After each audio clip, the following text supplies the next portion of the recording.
Abra sua Bíblia em Efésios, capítulo 4, e vamos ler a partir do versículo 4.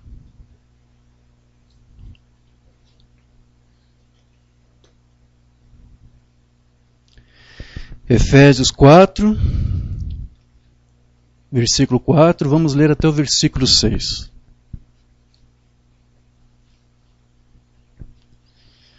Aleluia. Quem achou, diga graças a Deus. Amém. Podemos ler? Efésios 4, a partir do versículo 4, diz assim a palavra do Senhor. Há somente um corpo e um espírito, como também fostes chamados numa só esperança da vossa vocação.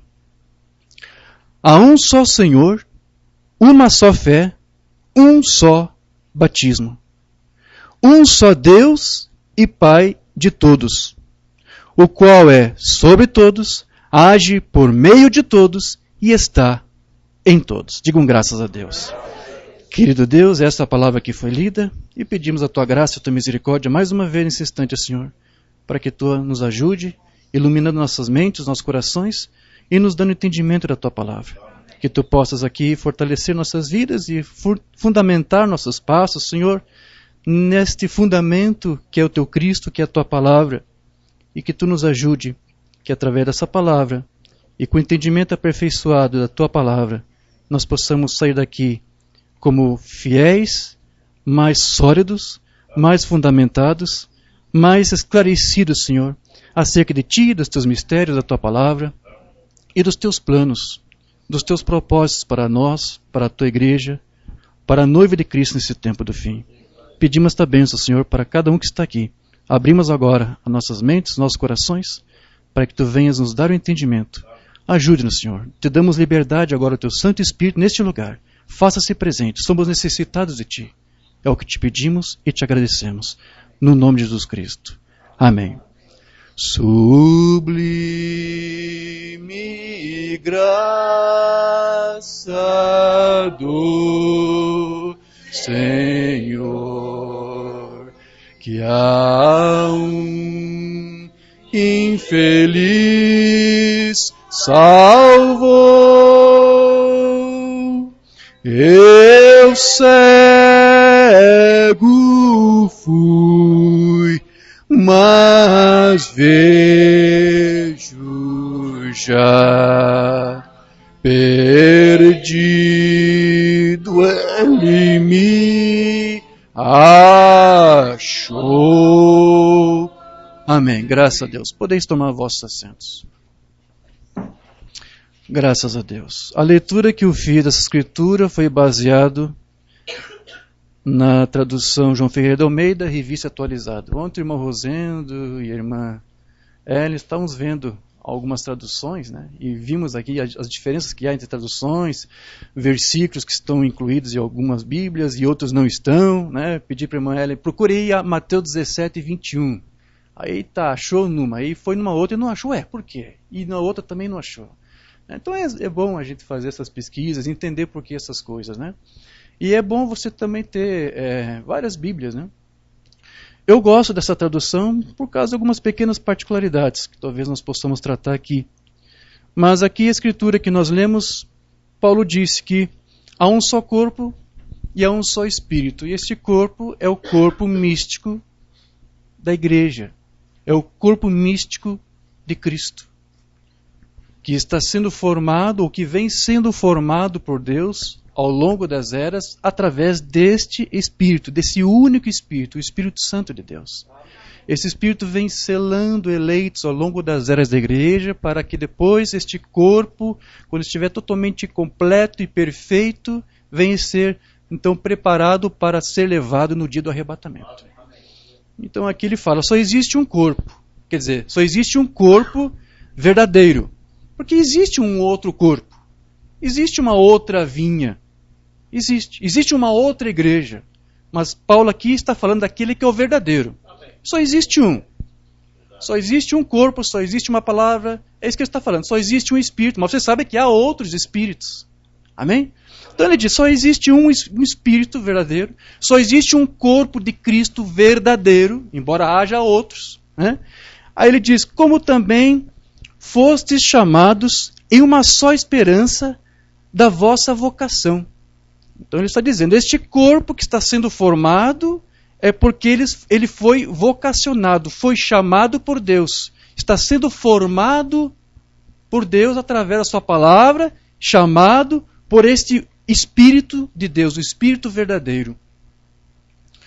E depois Paulo vai dizer, um só Senhor, que é esse mesmo Espírito, há uma só fé, há um só batismo, e esse batismo não é o batismo nas águas, é o batismo do Espírito Santo. Amém? Existem vários tipos de batismo também. Alguns batizam por títulos de trindade, outros por outra forma, outros mergulham a cabeça para frente, outros mergulham a cabeça para trás, outros só jogam água na cabeça, borrifam, não é isso?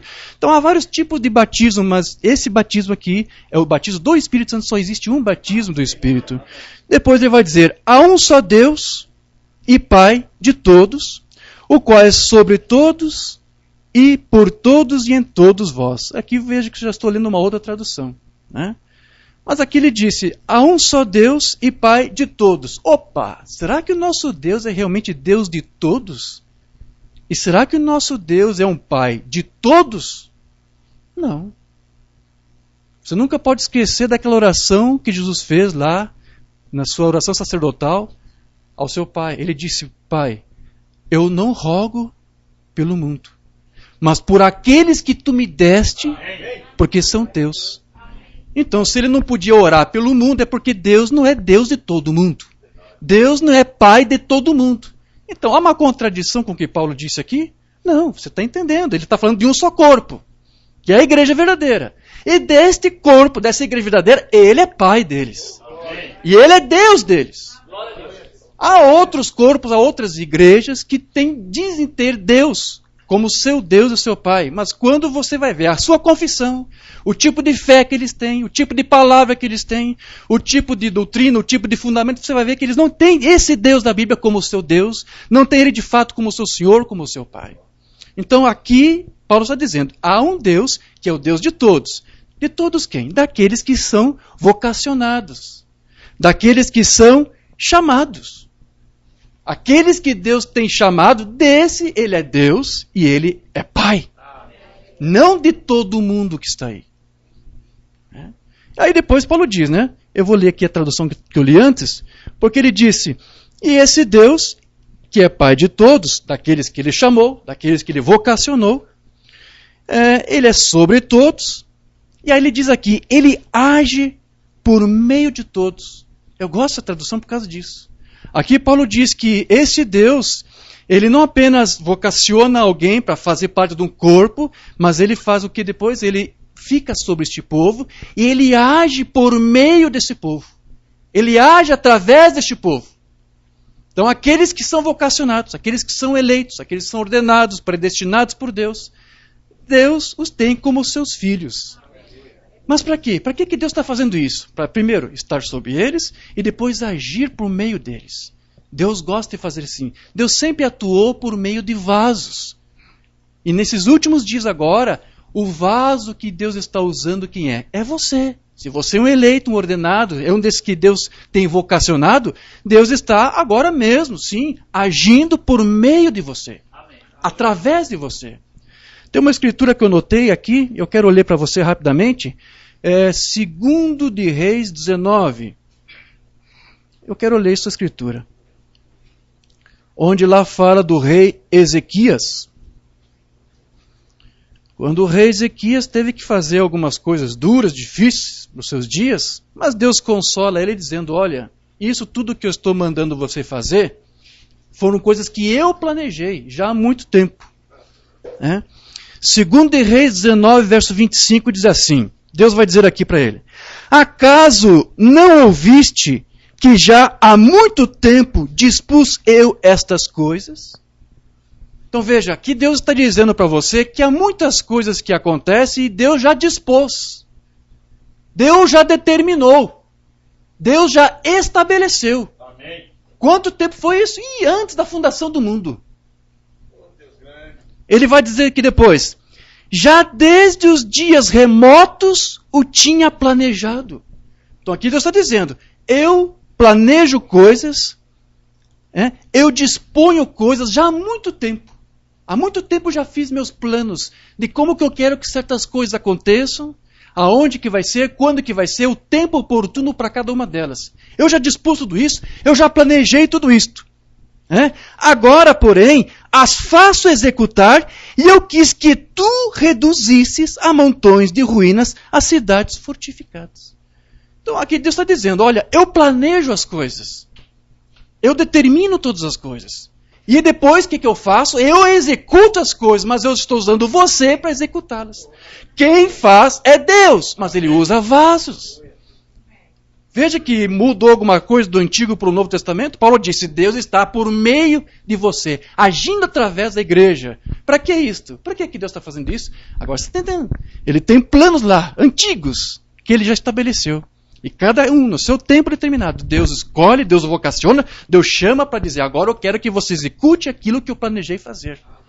Cada filho de Deus está aqui com este propósito. Então, se alguém alguma vez disser para você, Satanás tentou aí dizer no teu ouvido, você não é importante para ele, esqueça isto. Não dê ouvido a Satanás. Você é a coisa mais preciosa que Deus tem. A Escritura diz que Israel é a menina dos olhos de Deus, mas você pode trazer isso para a igreja e dizer que isso é para você também. A igreja hoje também é a menina dos olhos de Deus. Você é a menina dos olhos de Deus. Então ele tem planos, ele tem coisas para fazer, que ele planejou, e ele agora está agindo através de um povo, de uma igreja, para poder executar esses planos. Amém. Graças a Deus. Então veja, isso mostra o quê? Que nada escapa do controle de Deus. Nada, queridos. Deus tem o controle de tudo. Quando você pensa que algum problema está passando em tua vida, e você pensa, eu estou perdendo as estrebeiras, eu estou fora de controle, calma, Deus está no controle porque Ele te chamou. Ele te vocacionou, a obra que Ele começa, Ele tem que terminar, Ele não deixa nada pela metade. Nosso Deus não deixa nada pela metade. Então, veja, aqui então o apóstolo Paulo ele disse que só existe uma fé. Agora, para os visitantes que estão nos visitando aqui, talvez vão ter um pouco de dificuldade de entender, assimilar algumas coisas, porque nós aqui estamos tratando da mensagem de William Marion Branham, que é um mensageiro, um profeta, vindicado por Deus para esta era, para trazer para nós uma mensagem que prepara este corpo, este único corpo, para a vinda de Cristo, para a segunda vinda de Cristo. Uma mensagem que ele trouxe para preparar uma igreja para o arrebatamento. Então, este nosso profeta de Deus, William Marion Branham, ele, baseando-se nas Escrituras, ele disse, com base no que Paulo fala, realmente, só existe uma só fé. Agora, o que é exatamente essa fé? Nós vamos falar um pouquinho sobre isso. Mas uma coisa que o irmão Branham disse para nós, nas suas mensagens, é que esta fé é também uma palavra, porque é algo em que você tem que pôr a sua confiança. Então, por isso que o irmão Branham nos ensinou que só existe uma só fé, e também tem que haver uma só doutrina. Ele disse isso. Na mensagem Combatendo pela Fé que uma vez foi dada aos santos. Não temos traduzido o sermão. A fé que uma vez foi dada aos santos. E não apenas uma fé. Algumas pessoas dizem, bem, isso é o contrário à minha fé. Só há uma fé. Uma só fé. Um só Senhor. Um só Deus. Um só batismo, uma só fé, uma só doutrina. Só existe uma doutrina. Ok, mas só existe uma doutrina verdadeira. Existem várias doutrinas. Assim como existem vários corpos, como já falamos. Então veja, o irmão Branham, como eu disse, ele era um servo de Deus, enviado pelo Senhor, para trazer para nós uma mensagem que prepararia a noiva de Cristo para a segunda vinda iminente. Está muito mais perto agora de quando o Pentecostes caiu lá para a igreja pela primeira vez. Agora, enquanto Cristo não vier, essa mensagem ela precisa ser pregada por toda parte, porque é essa mensagem restauradora da doutrina apostólica que prepara a igreja para a vinda de Cristo. Então, a igreja tem que ser preparada com essa mensagem e até que o último eleito, então, entre neste corpo. Quando o último eleito de Cristo entrar, né, encerra essa era, encerra essa dispensação gentílica, e Deus vira as costas para os gentios e se volta para os judeus. Então, enquanto Cristo não vem para arrebatar a sua igreja, esta mensagem que está sendo pregada, a qual não é outra mensagem a não ser a mensagem dos apóstolos, ela jamais deve ser substituída por outra, ou por uma doutrina, porque nada mais, como eu disse, prepara a igreja para a segunda vinda, a não ser esta mensagem, e que é a doutrina apostólica. Eu estou dizendo isso porque foi o irmão Branham que disse isso, eu vou ler onde ele falou, na mensagem que também não temos traduzido, Credes Agora, de 52. Recentemente, quando eu estava batizando no Rio, em Jeffersonville, quando todos os jornais locais cobriram isso, às 2 da tarde, quando eu estava orando, aqui veio ele, dos céus, ou seja, uma coluna de fogo. Eu estava batizando no Rio High e uma coluna de fogo apareceu. E foi visível. Muitas vezes não era visível, mas naquele dia foi. E muitos estavam ali ao redor e viram aquela coluna de fogo. No período da tarde, melhor em junho, em meados de junho, bem acima de onde eu estava, e uma voz disso dizendo, como João Batista foi enviado para alertar as pessoas da primeira vinda de Cristo, assim esta mensagem é para alertar o povo da segunda vinda. Ou seja, Deus estava chamando, vocacionando ele para trazer uma mensagem apostólica, a de Paulo, dos apóstolos, para preparar a igreja para a segunda vinda. E depois subiu de volta para os céus, enquanto as pessoas gritavam, algumas desmaiavam. O que foi isso? Deus aprontando a igreja. Você não precisa de uma nova doutrina. Você não precisa de uma nova teoria. Você precisa realmente de verdadeiros corações convertidos ao Deus Todo-Poderoso, a crer em Deus e em seu Filho Jesus Cristo. Ter comunhão com todo mundo, com todos os cristãos, pelo Espírito Santo. Amém. Foi para isso que Deus nos chamou este profeta. Então veja, há somente uma única fé, e essa fé que a igreja deve ter é a fé em Deus e também a fé no seu Filho, no Senhor Jesus Cristo. E, sobretudo, nós também devemos ter o quê? A fé do Filho. Não apenas você tem que crer no Filho, mas você tem que ter a fé do Filho. Você tem que ter a mesma fé que o Filho de Deus teve. Eu vou ler isso numa mensagem que também não temos traduzida. Jesus Cristo é o mesmo, de 56. Agora, às vezes, tem sido dito hoje em dia, entre muitos crentes, que eles dizem sobre certas coisas, isso é contra a minha fé. A nossa fé não ensina isso. Sim, muitos não ensinam isso. Muitos não ensinam que tinha que vir alguém com esse ministério de Elias para preparar a vinda de Cristo.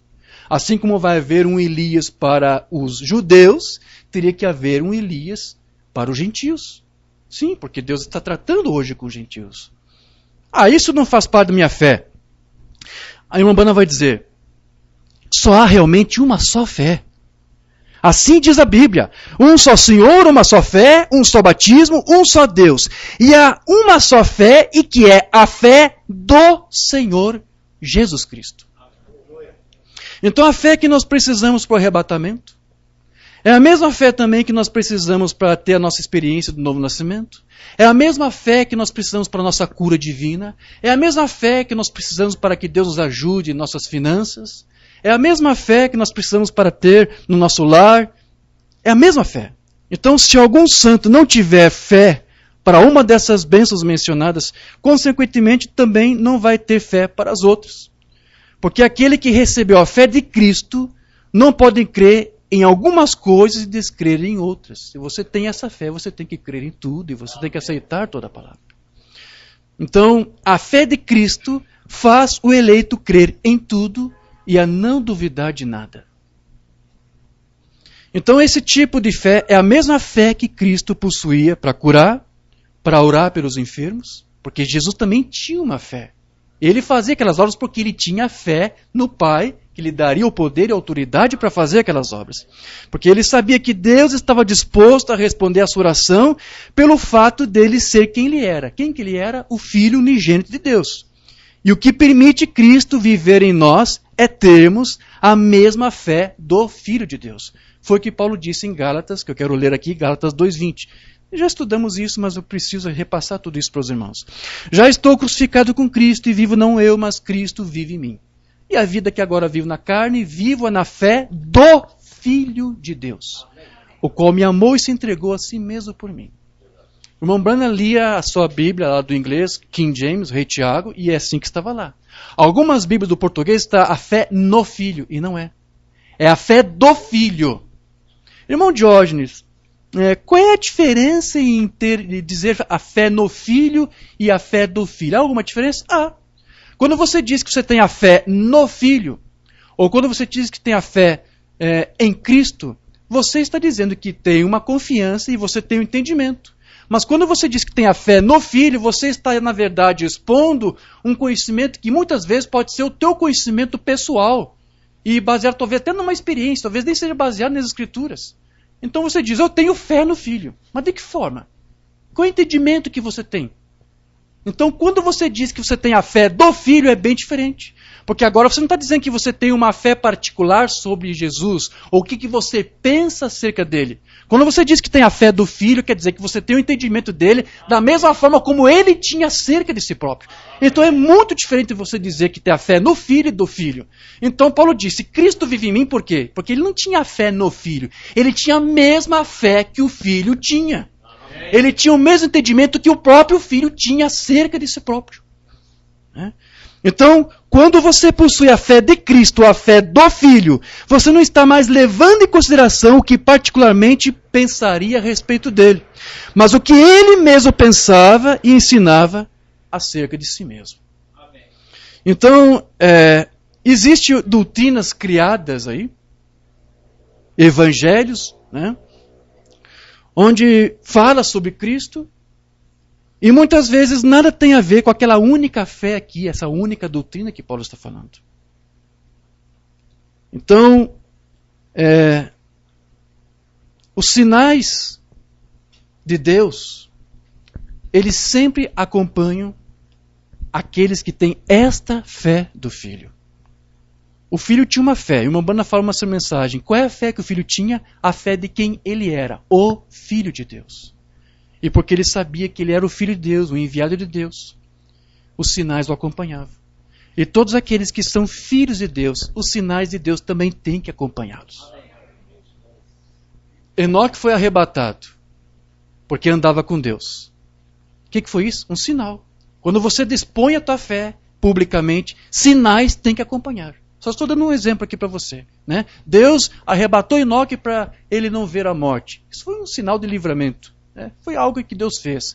Por quê? Porque toda vez que um filho de Deus demonstra a sua fé a Ele, a obediência à sua palavra, os sinais de Deus têm que sempre estar presentes na tua vida. Seja onde você for, no local do trabalho, onde você estiver. Jesus Cristo sempre será o teu advogado. Amém? Então todos os sinais que os apóstolos fizeram foram com base no poder que havia no nome de Jesus Cristo. E também na fé de Jesus que eles haviam recebido. Então, se você tem fé no Filho de Deus, você também tem que ter o poder, o mesmo poder do Filho. Se você tem a mesma fé dele, tudo mais que acompanha essa fé, poder, unção, glória, majestade, tudo isso também tem que acompanhar você. Tem que fazer parte do teu cotidiano. Quero ler algo que o Mambana escreveu no livro das Eras. Em Atos 3,16, quando Pedro foi interrogado sobre como acontecer o poderoso milagre com o coxo à porta formosa, ele explicou dessa forma. E pela fé no seu nome, ou seja, em Jesus, fez o seu nome, ou seja, o nome de Jesus, fortalecer a este, outrora coxo, que vedes e conheceis. E a fé que é proveniente de Jesus, deu a este homem, na presença de todos vós, esta perfeita saúde. Veja, aí está. O nome de Jesus e a fé de Jesus, não a fé em Jesus, produziram o milagre. Pedro não alegou que fosse sua própria fé humana, não mais do que alegou que fosse seu próprio nome. Ele disse que o nome de Jesus usado na fé que é proveniente de Jesus, ou seja, uma fé que vem de Jesus, não é a fé de Pedro, a fé de Jesus, realizou aquela grande obra. É a respeito desta fé que o Senhor estava falando em Apocalipse 2,13. Era a fé dele. Mambana escreveu aqui letras maiúsculas, dele. Não era fé nele, não. Porém, era a sua própria fé que ele tinha dado aos crentes. Em Romanos 12, 3, conforme a medida de fé que Deus repartiu a cada um, segundo o versículo 1, os homens são irmãos. Efésios 2, 8, pela graça sois salvos por meio da fé. E isto, a fé, não vem de vós, não é tua. Vem de Deus, é dom de Deus. Também diz em Tiago 2,1, meus irmãos, note que ele também está falando a irmãos. Não tenhais a fé de, não em. Mambana coloca entre parênteses, não é em, no Filho. Não tenhais a fé de nosso Senhor Jesus Cristo, Senhor da glória, em acepção de pessoas. Então veja, ter a fé de Deus é a única forma, na verdade, de nós estarmos em unidade com Ele. Você está unido a Cristo, você está unido a Deus quando você tem não uma outra fé particular, ou de alguém, ou de uma doutrina, ou de uma igreja, ou de uma denominação, mas quando você tem a fé dele e a doutrina dele. Então, a fé que Paulo tinha era a fé do Filho, foi o que ele disse. E a fé que Cristo tinha fazia dar glória somente a Deus por tudo que era feito. O Filho nunca gloriava a si mesmo. A Mambana disse que ele até poderia dar testemunho de si próprio, mas ele dava testemunho do Pai, porque ele sabia que era o Pai nele que fazia as obras. Jesus nunca atribuía a si mesmo como o autor dos sinais que eram realizados. E como nós já dissemos em uma certa ocasião, eu vou só repetir essa ilustração da Bíblia, certa vez quando Israel estava lá no deserto sedento, Deus deu uma visão e uma palavra para Moisés, como fazer para tirar a sede do povo. Ele disse, fale a rocha. Mas Moisés ele fez uma coisa contrária à palavra. Ele, ao invés de falar a rocha, ele primeiro começou a arrazoar com o próprio povo. Ele disse, o que devemos fazer? Será que devemos fazer dessa rocha sair água para vocês? E ao invés dele falar a rocha, ele pegou a vara e bateu.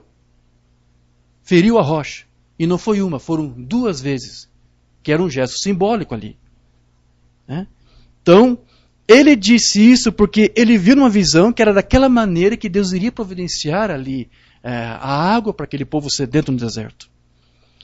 Porém, ele se apresentou como se ele mesmo fosse fazer aquilo. Será que nós devemos agora tirar a água dessa rocha? Mas não era ele que fazia isso.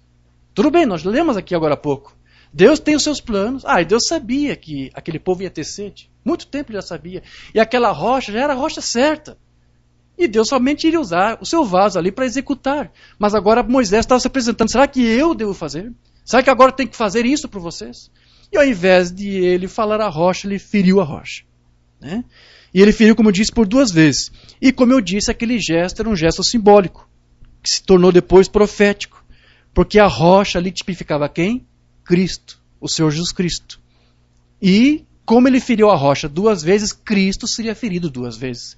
Ele foi ferido primeira vez fisicamente por Israel, porque ele foi enviado para os seus e os seus não receberam. E Cristo depois tem sido ferido quando a igreja lá em Roma se organizou. Aqueles que se diziam ser seus seguidores. Ali eles feriram Cristo outra vez. Porque eles trocaram, substituíram a doutrina apostólica pelo romanismo, pelo paganismo, pelo sincretismo religioso. Não é isto? Ali eles já estavam ferindo a rocha pela 2ª vez. E as igrejas, esses outros corpos aí, estão ferindo essa rocha até hoje. Então, isso foi a crucificação da palavra. A palavra sendo crucificada.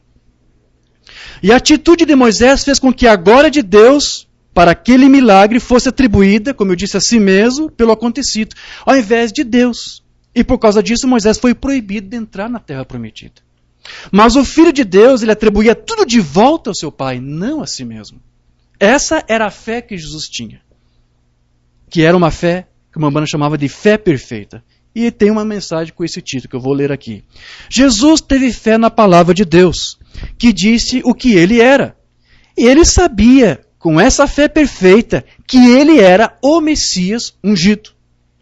Que o Espírito de Deus estava sobre ele. Ele disse, agora, eu de mim mesmo não faço nada, mas é a minha fé em Deus. Ele sabia que as obras que eram feitas eram através de Deus que estava nele. E pela fé que o Filho tinha em Deus, as obras eram feitas. Então ele disse, eu dou glória a Deus, porque é Ele em mim que faz as obras. Então, não era em si mesmo que o Filho estava confiando, mas era em Deus. E Deus estava nele, a palavra manifestada.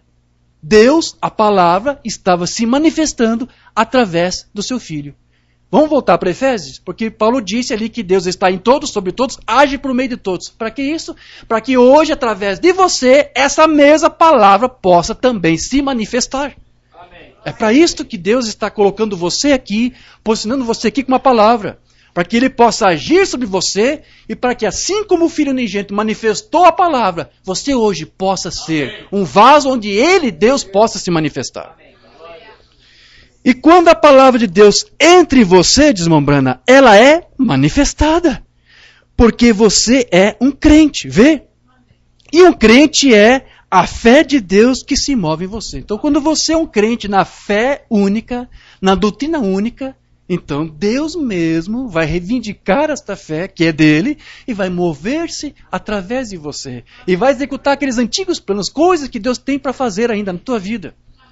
Você não sabe, mas Deus tem. E Ele vai executar. Tudo que você tem que fazer é ter a fé dele e descansar nele. Então, essa fé não é uma fé estática, é uma fé dinâmica, porque o profeta diz, Deus se movendo através de você por meio da igreja. Então a igreja, ela tem vida, porque ela tem esta fé, que é uma fé dinâmica. E essa fé tem vida. Essa fé tem poder, porque é Deus mesmo se movendo no nosso meio e se manifestando em nosso lugar. Depois Umbanda diz, sabendo quem ele era, Jesus sabia quem ele era. Sem sombra de dúvida, ele sabia que ele era o Filho de Deus. Ele sabia que ele não era Deus. Ele sabia que ele era o Filho de Deus. Ele dizia, não sou eu quem faço as obras. É meu Pai em mim quem faz as obras. Por favor, você ousaria chamar Jesus de mentiroso? Se você faz de Jesus Deus, se você faz de Jesus o próprio Pai, você faz dele um mentiroso. Ele disse, não sou eu que estou fazendo essas obras, é um outro que está fazendo. Mas se você diz que ele é este outro, você faz dele um mentiroso. Eu jamais vou fazer dele um mentiroso. Eu vou dizer para você, meu irmão, confie, creia no que Cristo está dizendo. Se ele disse que não era ele, era um outro, creia, era um outro. Era um outro ser que estava fazendo as obras, mas por meio dele. E muitas coisas que você faz, nem é você que está fazendo. É Deus se manifestando através de você, vindicando a palavra dele que está em você. Então ele sabia quem ele era. Ele era o Filho de Deus. Ele sabia disso. Porque a palavra identificou. Quando você crê na palavra de Deus, e você foi vocacionado para ouvi-la, essa palavra se identifica com você, você se identifica com ela. E os sinais acontecem. E o poder que acompanha isso tem que seguir você. Amém. A palavra de Deus identificou quem ele era. Ele disse, se não faço as obras de meu Pai, então não creais em mim. Porém, se as faço, então crede-me pelas obras, porque elas são a palavra prometida, manifestada. Isso que o Umbanda disse. Então, pode Deus estar em alguém que tem sua própria fé e doutrina? Não. Para que Deus se manifeste em alguém, este alguém não pode ter outra fé, não pode ter outra doutrina, a não ser a fé dele, a doutrina dele. Deus não pode vindicar uma doutrina falsa e espúria. Deus somente pode vindicar a sua própria palavra. E Deus vai vindicar a fé que está em você enquanto você tiver a fé que é dele. Enquanto você estiver confessando esta palavra. Deus não tem compromisso com alguém que vindica ou que confessa uma outra palavra. Quem fizer isso estará por conta própria, estará sozinho. Então alguém pode reclamar, cadê os sinais? Cadê isso? Cadê aquilo? Qual é a tua fé? Qual é a doutrina? Eu tenho fé no Filho, não. Eu não quero saber se é fé no Filho. Você pode ter fé no Filho, mas você tem a fé do Filho, a mesma que ele tinha? Aquela fé que fazia sujeitar ao Pai, mesmo sendo o que ele era, o Filho unigênito de Deus? Nós temos que saber fazer isto. Tomar Cristo como nosso modelo, como nosso padrão. Ele foi obediente a Deus, temos que ser obedientes. Ele foi humilde a Deus, temos que ser humildes. Ele soube renunciar à sua vontade? Sim, ele tinha uma vontade. Até expôs, Pai, se for possível, afaste de mim esse cálice, é minha vontade. Mas imediatamente disse, não, esqueça. Esqueça o que eu disse, Pai, eu quero fazer a tua. Qual é a vontade? Qual é a tua vontade? Vamos fazer. Esse é o modelo de Cristo, esse é o modelo para a igreja. E enquanto você tiver essa fé do Cristo, Deus ou o próprio Cristo estará com você. Amém. Então tudo que um filho de Deus fizer terá que ser a manifestação da vida de Cristo através dele. Esse é o resultado quando você tem a fé de Cristo. E todo eleito por ter a mesma fé do Filho de Deus deve estar face a face com Deus. Isso não é muito elevado, irmão Jorge? Nós face a face com Deus? Mas eu acho que é só os profetas que faziam isso. Não. Se você tem o Cristo em você, se você tem a fé de Cristo em você, você hoje pode estar face a face com Deus. Você não pode chamar a palavra mentirosa. A palavra diz lá em Hebreus que hoje nós temos a ousadia para entrar nos santos dos santos. O que é isso? É estar face a face com Deus. Você pode hoje, quando você dobra os joelhos, você está diante de Deus. Deus te contempla e te ouve. O que você está me falando, querido? O que você está precisando? Hoje você pode estar face a face com Deus. Moisés era um homem que estava sempre face a face com Deus. Porque ele era, nos seus dias, um tipo de Cristo. Eu quero ler como a Umbanda disse, numa mensagem não traduzida. Deus falou a Moisés: nunca houve um homem em toda a terra, além de Jesus Cristo, que alguma vez falasse face a face com Deus, a não ser Moisés. Então veja, ele mencionou Jesus aqui. Houve outros homens que falaram face a face com Deus. Moisés falou. Mas ele disse com Moisés, depois de Jesus, né, não tem nada, ninguém que se assimilasse a isso. E Deus era alguém que falava face a face com seu Filho Jesus Cristo. O Mombrana conta para nós que lá no jardim do Getsemane, o Filho estava ali falando face a face. Ele usava as figuras da pomba e do cordeiro. Não é isso? Né? Cristo, o Filho, o cordeiro, e Deus como se fosse a pomba. E o irmão Brana disse que o Filho olhava para os olhos de Deus, olhava para os olhos da pomba, e dizia: seja feita não a minha, mas a tua vontade. O Filho falava face a face com Deus. E aqui diz: se houver alguém que seja espiritual, um profeta, eu, o Senhor, me tornarei conhecido a ele em visões e sonhos. Mas quanto a Moisés, meu servo, eu falo com ele face a face. Vê, com certeza, ele era um tipo de Cristo. Mas nós também somos tipos de Cristo aqui. Porque você também é uma representação de Cristo aqui na terra. Então você também tem que fazer as obras de Cristo, agir como Cristo, falar como Cristo, pensar como Cristo. E para você fazer tudo isso, você tem que estar face a face com Deus como Cristo estava. O que fazia Cristo fazer as obras que ele fez é porque ele estava face a face com o Pai. O que vai permitir você fazer as mesmas obras do Cristo é primeiro estar diante dele face a face. Então lá em Gênesis 1:3, nós vemos que a Escritura menciona, Deus disse. Para Deus criar, como é que ele fez? Ele fez mímicas? Não. Deus falou, Deus verbalizou. Para criar, para fazer, para expor, para manifestar-se. Qual foi a estratégia, qual foi a maneira que Deus o escolheu para manifestar-se? Foi falar, dizer. Então lá em Gênesis 1:3, lá, Deus disse. A maneira que Deus usou para fazer criar todas as coisas foi falar, comunicar algo por meio do diálogo, estando face a face com alguém. Então era dessa maneira que Deus mantinha uma comunhão com seu Filho. E foi por meio de um diálogo entre ele e o seu Filho, quando Deus disse, façamos, que o próprio homem também veio à existência. Então o diálogo sempre foi o meio de comunicação entre Deus e o homem. Ele conversava com Adão no jardim do Éden, e ainda que a raça humana tenha caído em pecado, Deus continua a conversar ainda com o homem hoje. Porém, o pecado muitas vezes impede de o homem ouvir a sua voz. Portanto, é próprio da própria natureza decaída do homem não ouvir ou não conseguir ouvir a Deus e a sua voz. A raça humana hoje possui em si uma propensão natural para rejeitar a Deus, para rejeitar a sua fé, para rejeitar a sua doutrina e de ouvir a sua voz. O homem, ele não quer isto desde quando ele decaiu. Quando Adão caiu, Deus foi de encontro a Adão e Adão não foi se esconder. Desde quando o homem caiu, ele não quis mais ouvir a voz de Deus. E essa é uma propensão natural dele desde então até agora. O homem não quer ouvir a voz de Deus e também não quer obedecê-lo. Então o homem, desde quando ele caiu, esteve sempre propenso a ter a sua própria fé e a ter a sua própria doutrina, a ter seu próprio tipo de comportamento, seu próprio tipo de testemunho.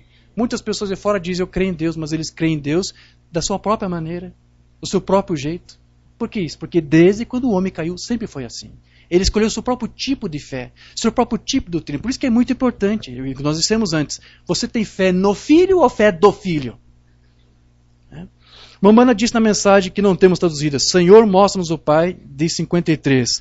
Mas Deus, em seu universo, como Ele governa as coisas, como Ele se move, e seus movimentos e coisas, e tudo obedece a Ele. Ele pode dizer para a estrela fazer isto, e ela o fará. Tudo o que Ele fala.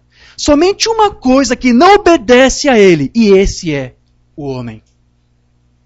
O homem sabe mais sobre isto que Ele sabe, do que Deus sabe. Então ele simplesmente, ele tem suas próprias ideias.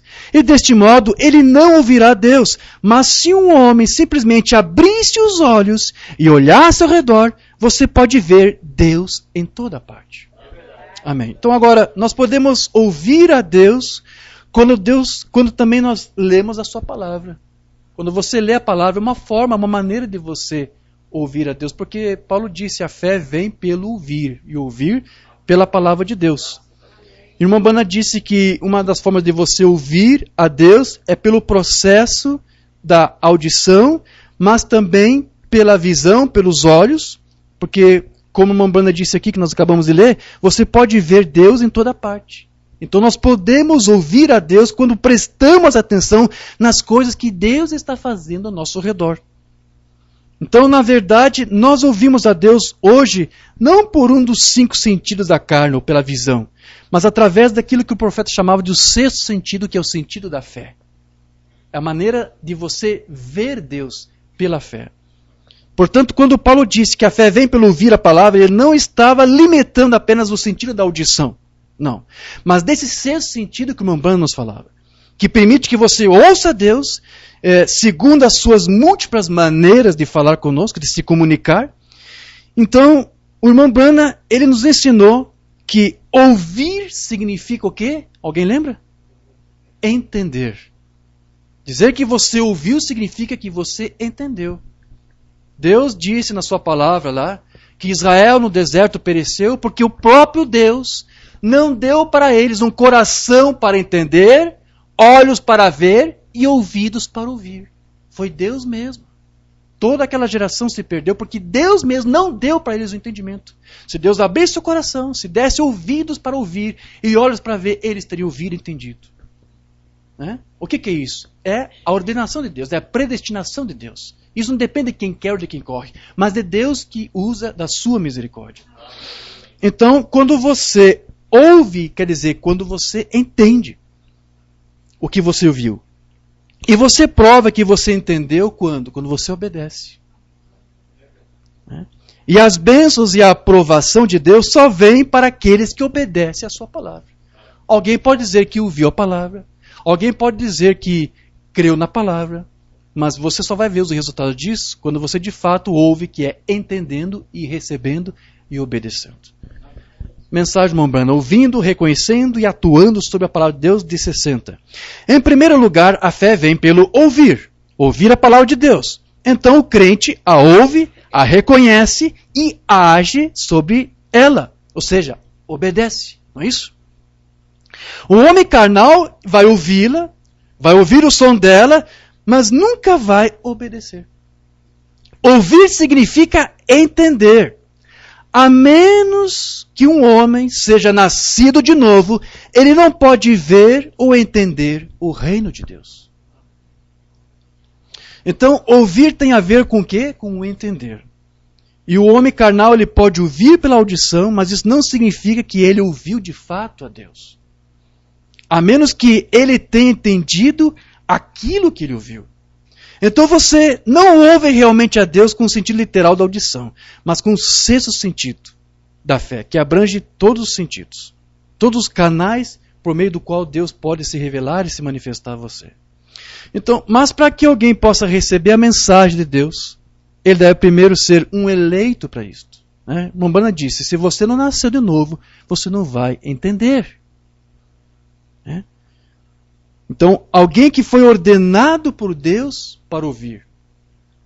É por essa razão que alguns andam por vários ismos e diferentes caminhos, diferentes doutrinas, porque não foram simplesmente ordenados para ouvir. Porque aqueles que são ordenados, como eu disse, esses recebem ouvidos para ouvir, olhos para ver e um coração para entender. Né?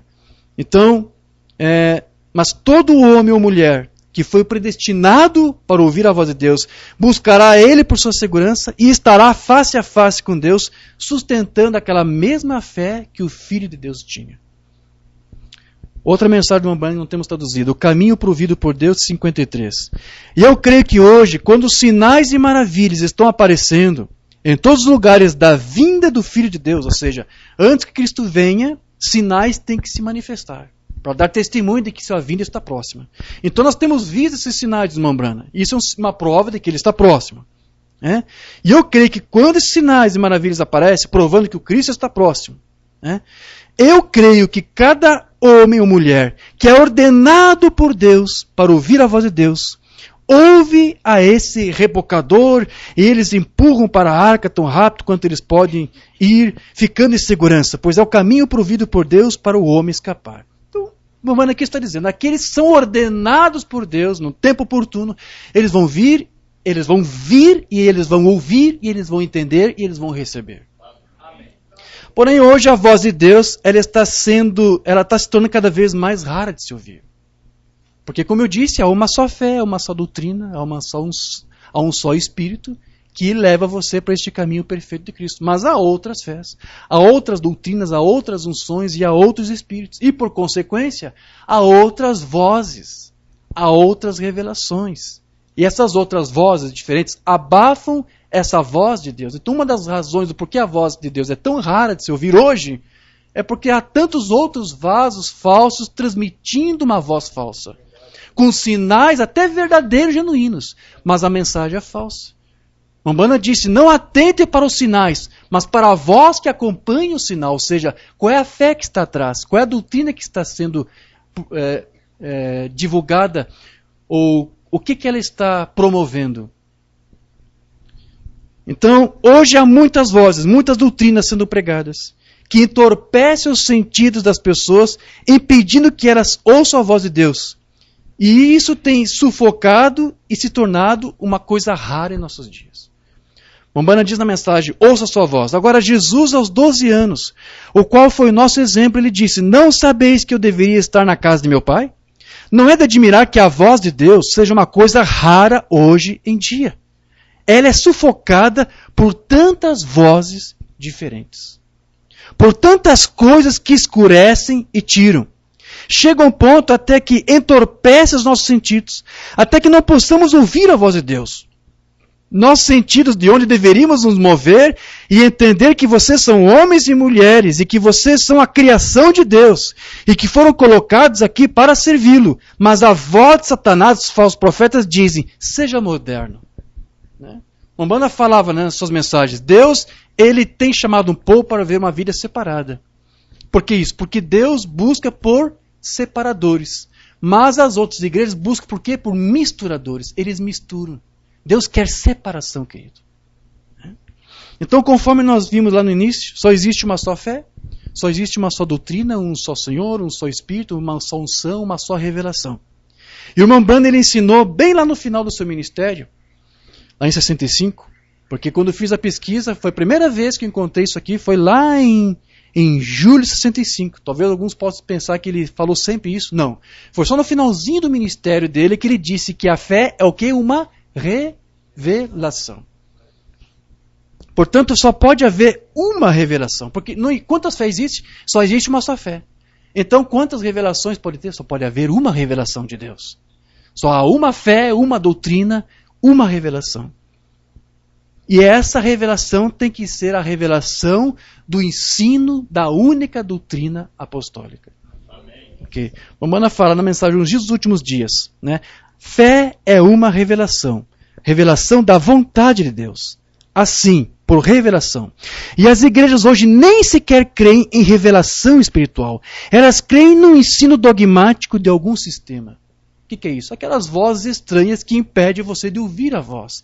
E de receber a fé de Cristo, e a revelação de Cristo, e a unção de Cristo. Então, nós sabemos que a igreja está fundamentada em uma única doutrina, que é a doutrina apostólica, que é aquele fundamento sólido. Enquanto outros estão, como disse o irmão na leitura que fez, em areias, não é isso, irmão? Estão fundamentando em areias.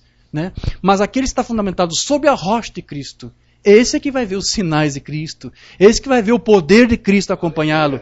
Por quê? Porque ele vai ouvir e ele vai entender. Então, nenhuma outra revelação, por mais inspirada que seja, deve ocupar o legítimo lugar desta verdade. E o Mambana aqui vai te dizer por que isto. Fazendo o caminho de 53. Mas, irmão, Deus fez um meio de escape, e você terá que vir nos termos de Deus. E isso é por meio de Cristo Jesus, nosso Senhor. Nenhum outro fundamento é posto, a não ser o que já foi posto, que é Cristo. Ninguém para edificar sobre qualquer outro fundamento, como restolhos e lama, as inundações arrastarão isso para longe, grande será a ruína. Mas Jesus disse, sob esta pedra edificarei a minha igreja, e as portas do inferno não prevalecerão contra ela. Sobre o que é que ele edificou? Sobre a verdade espiritual revelada de que ele é o Filho de Deus. Amém. Esta é a rocha da igreja, esta é a revelação da igreja. Essa é a fé do Filho. Romano disse, Cristo tinha uma fé. Qual é a fé que ele tinha? De que ele era o Filho de Deus. É sobre esta fé revelada, é sobre este fundamento que toda igreja deve ser edificada. E nenhum outro fundamento deve ser colocado sobre este, de que Jesus é o Filho de Deus. Que homem dizem que eu sou? Lembra que Cristo perguntou para os apóstolos? O Filho do homem sou. Alguns dizem Elias, alguns dizem Moisés, alguns dizem que é João Batista, e assim por diante. Mas vós, que dizeis que eu sou? Sem hesitar, sem tomar um segundo. Ouça, pecador, é dessa maneira que você recebe isso. Ele havia estado com ele. Ele sabia o que ele era.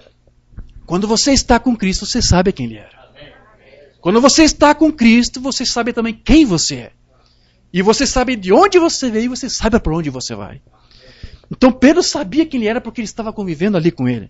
E então, antes que ele pudesse sequer pensar uma segunda vez, o Espírito Santo se apossou dele. Foi o Espírito Santo em Pedro que disse, tu és o Cristo, o Filho do Deus vivo. Disse, bendito és tu, Simão Barjonas, pois a carne e o sangue não te revelaram isto. Você nunca aprendeu isso pela teologia de alguém. Nunca vem de um seminário com isso, mas meu Pai que está no céu revelou para você. Amém. É isso que a fé é uma revelação. E o que é a rocha da igreja? É a revelação de quem é Cristo. É a fé de Cristo. Sob esta pedra, ou seja, sob a revelação de que Jesus é o Filho de Deus, edificarei minha igreja e as portas do inferno não prevalecerão contra ela. Amém. Graças a Deus. Então, essa doutrina, então, ela tem como objetivo o quê? Ordenar a nossa fé para que nós tenhamos uma confissão que seja uma confissão coerente com a palavra de Deus. E para que as nossas próprias vidas também sejam um reflexo dessa palavra e do próprio Espírito de Cristo que nós confessamos estar vivendo e habitando em nós. Porque o mesmo Espírito que nós temos hoje será exatamente o mesmo Espírito que nós vamos manifestar quando nós estivermos lá do outro lado da eternidade. A postura que você tem aqui agora é a mesma que você vai ter do outro lado. Alguém que é incrédulo aqui vai continuar sendo incrédulo do outro lado. Alguém que confessa Cristo aqui vai confessar Cristo lá. Pode um filho de Deus salvo e redimido ir para o inferno? Nem o diabo suportaria você lá. Porque você vai fazer lá o mesmo que você está fazendo aqui. Você vai servir a Deus, você vai adorar a Deus. É a última coisa que o diabo vai querer saber de você lá no inferno é ouvindo você cultuando a Deus. Mas veja, o que você faz aqui, você vai fazer aonde for que Deus te levar para o outro lado. Se você for um murmurador aqui, você vai ser um murmurador lá. É isso que uma banda ensinava, né? Então, ele vai continuar fazendo a mesma coisa depois que partir. Por outro lado, se alguém viver sua vida como um apóstata ou como um renegado aqui nessa dimensão, ele vai continuar fazendo isso lá do outro lado. Vamos ver como é que o Umbanda explicou isso. Mensagem que não temos traduzida também. Perguntas e respostas 54. Como eu disse no início, o que você é em outro lugar é o que você reflete aqui. O que você é, seu corpo celestial ou terrestre, é lá em cima. O que o seu corpo celestial for em outro lugar é o que você está refletindo de volta aqui. No reino espiritual, o que você é o que você é aqui. Se você ainda é de mentalidade vulgar e coisas tais no reino espiritual, você é de mente vulgar aqui. Se você ainda tem malícia, inveja, sentimento faccioso, você está no reino espiritual com isso. Isso reflete de volta para cá. Mas se todo o seu ser mais íntimo tornou-se limpo e purgado, se você se limpou, se purificou dessas coisas, isso mostra que você tem um corpo lá fora esperando, com essa mesma purgação que você já tem aqui, que foi limpo e purgado. E ele está reagindo de volta na carne. Você não vê? Veja, aí está. Se esse tabernáculo terrestre se desfizer, temos um já esperando. Amém. Então, se nessa dimensão onde estamos agora, alguém ainda atua como renegado, é porque é assim que ele é no reino espiritual agora, e é assim que ele vai ser também depois. A sua vida terrena está apenas reagindo segundo o seu corpo espiritual.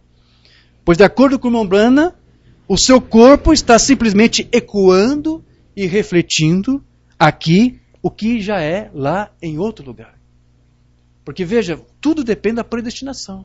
Para você ser vocacionado, você já tem que ter vindo de Deus. Você já tem que ter tido uma representação. Você já tinha que ser gênio de Deus lá. Então você vai ter que refletir aqui aquilo que Deus já planejou para você. Deus somente planejou e depois te colocou aqui para depois executar as obras dele através de você. Então a morte, ela nunca muda o destino de alguém, para onde que ele vai.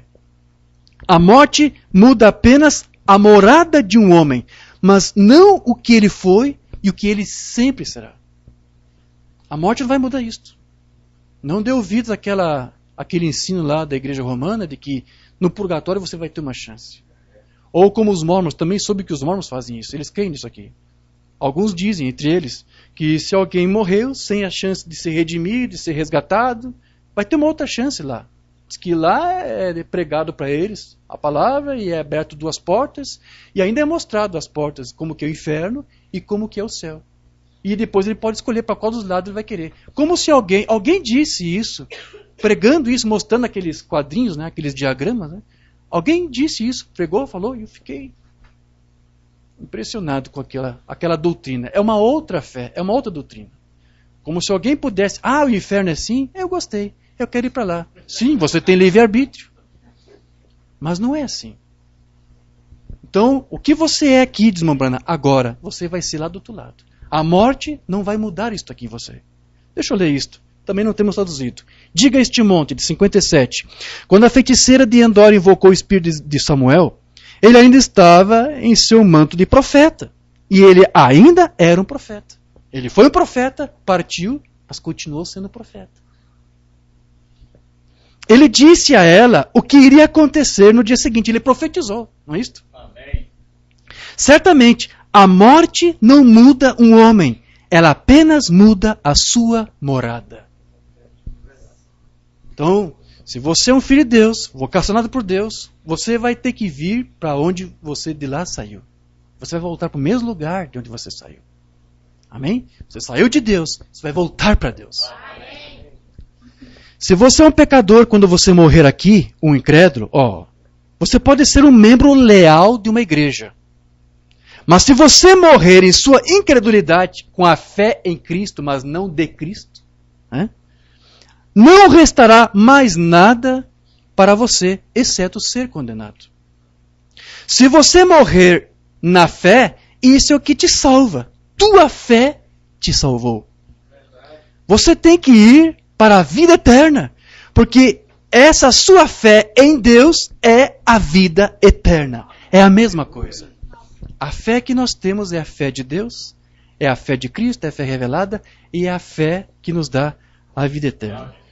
Meu Deus, o que eu faço? Não termino ainda. Já encerro? Estou cansando os irmãos? Deixa eu ler só mais alguma coisa? Só mais algumas palavras? Tá bom? Já encerramos. Amém. Não, nós temos visitantes, temos irmãos, temos vizinhos aqui, temos que respeitar os nossos visitantes. Mas, queridos, aqueles que perseveram, então, fielmente nessa fé, nessa doutrina, nessa palavra, nesse fundamento apostólico, eles estarão, então, refletindo aqui na terra a mesma vida eterna que eles viverão com Cristo quando Cristo voltar. Portanto, a noiva de Cristo, ela deve ser nesta hora agora a mesma coisa que Deus manifestou em seu Filho quando este Filho esteve aqui em sua carne. Você tem que ser agora aqui a mesma coisa que Cristo fez, que Cristo foi. Manifestar agora a mesma coisa que Cristo manifestou. Seu testemunho não pode mudar, porque ela recebeu a palavra inadulterável de Deus, que não muda, mas que permanece sempre a mesma. A noiva não vencerá, porque ela já venceu. Ela não estará assentada em lugares celestiais. Ela já está assentada agora em lugares celestiais. Porque Cristo está lá sentado à destra do Pai. E por representação, já estamos lá. Quando ele morreu na cruz, nosso eu carnal morreu lá. Nosso eu pecador morreu lá. Quando ele ressuscitou, eu e você, por identificação dessa palavra, ressuscitamos lá. Quando Deus assentou o seu Filho nas alturas, Ele nos assentou lá. E Ele disse, todo o poder é dado a mim, nos céus e na terra. E Deus vai te dar poder para você, porque Ele vai fazer de você rei e sacerdote para você governar. Então aquilo que Cristo tem, também é teu. Cristo disse, as coisas que o Pai tem, são minhas. E as coisas que são minhas, também são do meu Pai. Mas agora você também já pode dizer, as coisas que são do Pai e que são do meu filho, do meu irmão mais velho, também são minhas. Você também pode dizer isso. Mensagem, a semente, sinal do tempo do fim. Então você diz, bem, Jesus curou o enfermo. Ele é a palavra. Ele é a palavra. Quando você recebe a palavra, você recebe Jesus. Porque Ele é a palavra, ou seja, a manifestação da palavra, não é isso? Você não tem como conhecer a palavra que é Deus, a não ser através do Filho, porque Ele manifestou. E agora, quando você crê nessa palavra, você também tem que ser esta palavra, sabia disso? Não é demais para mim, irmão Jorge? Não, você tem que ser a palavra. Nós cremos nisto. Você recebe Jesus porque Ele é a palavra. A palavra se fez carne e habitou entre nós. Nós cremos nisso, não cremos? Em cada pedacinho. Nós cremos que Cristo é a palavra de Deus manifestada, foi o que eu disse. E nós cremos que a sua noiva deve ser a mesma coisa. Você também tem que ser essa palavra manifestada, desde que você tenha essa fé de Cristo, né? Cremos que ela deve crer em cada pedacinho da palavra e ter essa palavra em si, porque ela é parte do corpo. Ela é o corpo onde Ele é a cabeça. E não se esqueça que Cristo também tem alguém que é a cabeça sobre Ele, que é o seu Pai. E quando Ele morreu e ressuscitou dentre os mortos, e ressurreto, e assentado nas alturas pela majestade de Deus em seu trono, a mão direita da majestade, e nós somos seus delegados. E reputamos a nós mesmos como mortos, e sepultados pelo batismo, ressuscitados com Ele, e agora estamos assentados juntos com Ele em lugares celestiais em Cristo Jesus. Isso deveria fazer todos nós gritarmos, não é mesmo? Oh, amém. Pense nisso. Nós estamos, não estaremos. Nós estamos agora. Agora somos filhos de Deus. Agora somos filhos de Deus. Não estaremos assentados lá. Nós agora estamos assentados. Amém. Então, com isso, irmão Banda queria dizer o que para nós? Que por nós termos Cristo em nós, a fé de Cristo em nós, ou por nós sermos essa palavra revelada e manifestada através de nós, então nós temos que mostrar isso com atitudes, com o nosso próprio testemunho, com a nossa própria conduta, de que nós fomos de fato gerados por essa palavra, de que fomos separados por Deus por meio dessa palavra. Então, o irmão Branham, ele disse que todo filho e filha de Deus, ele tem que se comportar como tal, como filho e como filha. Ele tem que agir como tal, andar como tal, falar e se conduzir como filho de Deus. Todos nós aqui somos como estrangeiros, não é isso? Numa terra estranha. Portanto, os nossos hábitos, nosso modo de ser, não deve jamais refletir o que está neste mundo. Porque isso faria a igreja perder a visão do que ela realmente é. A única identificação que nós temos que ter é com a palavra de Deus. Amém. E que nós devemos ser realmente epístolas escritas, vivas e lidas por todos os homens. Quando alguém olhar para mim, quando alguém olhar para você, essa pessoa vai ter que ver você e ler Cristo em você. Ler a palavra, porque você tem que ser a palavra de Deus manifestada. Amém. Eu só vou ler mais esse parágrafo, nombrando aqui e encerramos, tá bem? Mensagens sedentos por vida, também não temos traduzido, é de 59. O que estão a fazer os cristãos? somos estrangeiros. Mas nosso Pai é o Rei. E nós somos filhos e filhas de Deus. Devemos nos comportar como filhos e filhas de Deus.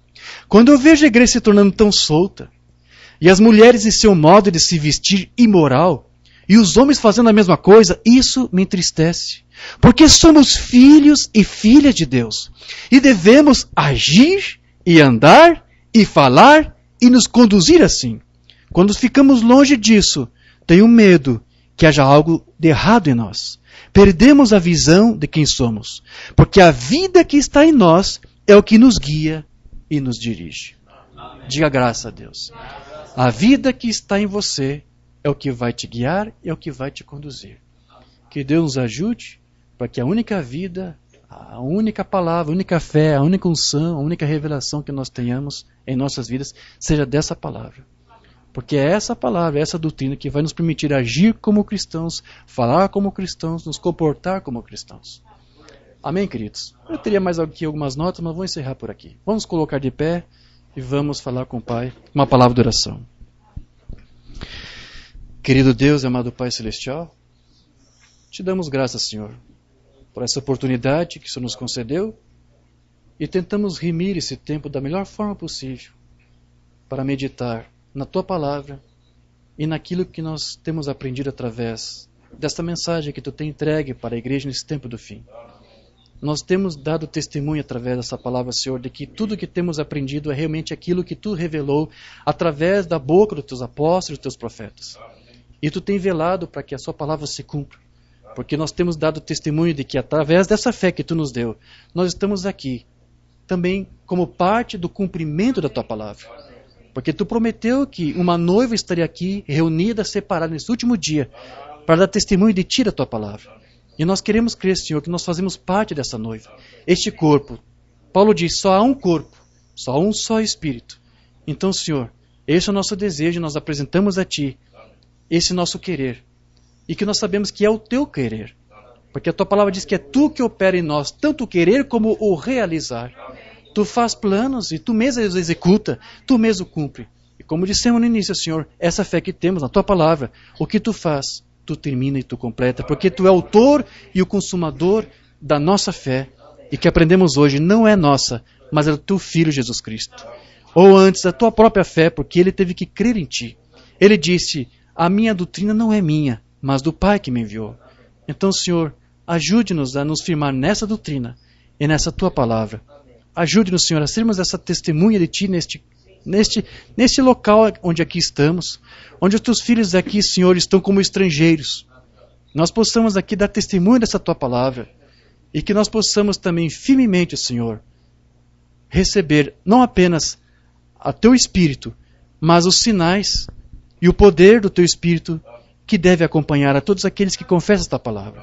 Então, Senhor, ajude cada filho Teu que está aqui a firmar-se nessa rocha da revelação e para que também os sinais desta revelação se materializem em suas vidas, em seus lares.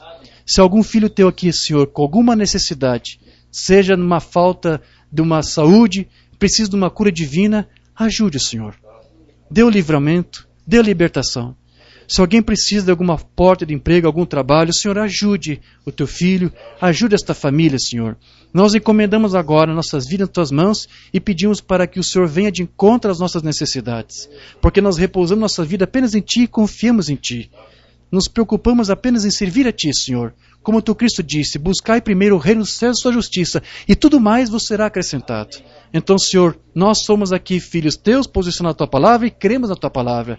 Os Teus filhos descansam em Ti, que Tu nos dê paz, que Tu nos dê o Teu Santo Espírito, para que não percamos, Senhor, a tranquilidade, para que as notícias más, as notícias ruins do mundo, Senhor, os espíritos que aí fora existem, não nos perturbem, não tire a paz aos Teus filhos, que eles se mantenham firmes, Senhor. Seja o Teu advogado de cada filho que está aqui, no seu local de trabalho, onde for que eles forem, Senhor. Seja a acusação que os Teus filhos receberem, venha, Senhor, venha de encontro a eles agora. No nome do Teu Filho amado Jesus Cristo. Seja advogado de cada um aqui, Senhor, em suas causas, em suas necessidades. Porque eles estão aqui crendo na Tua palavra. E receberam a palavra que foi entregue aqui, Senhor. Seja com cada um deles. Dê ordem aos Teus anjos para guardá-los e livrá-los do mal. É o que nós te pedimos e te agradecemos. Em nome de Jesus Cristo. Amém. Graças a Deus. Vou passar para o irmão cantar mais um hino ou alguém? Amém.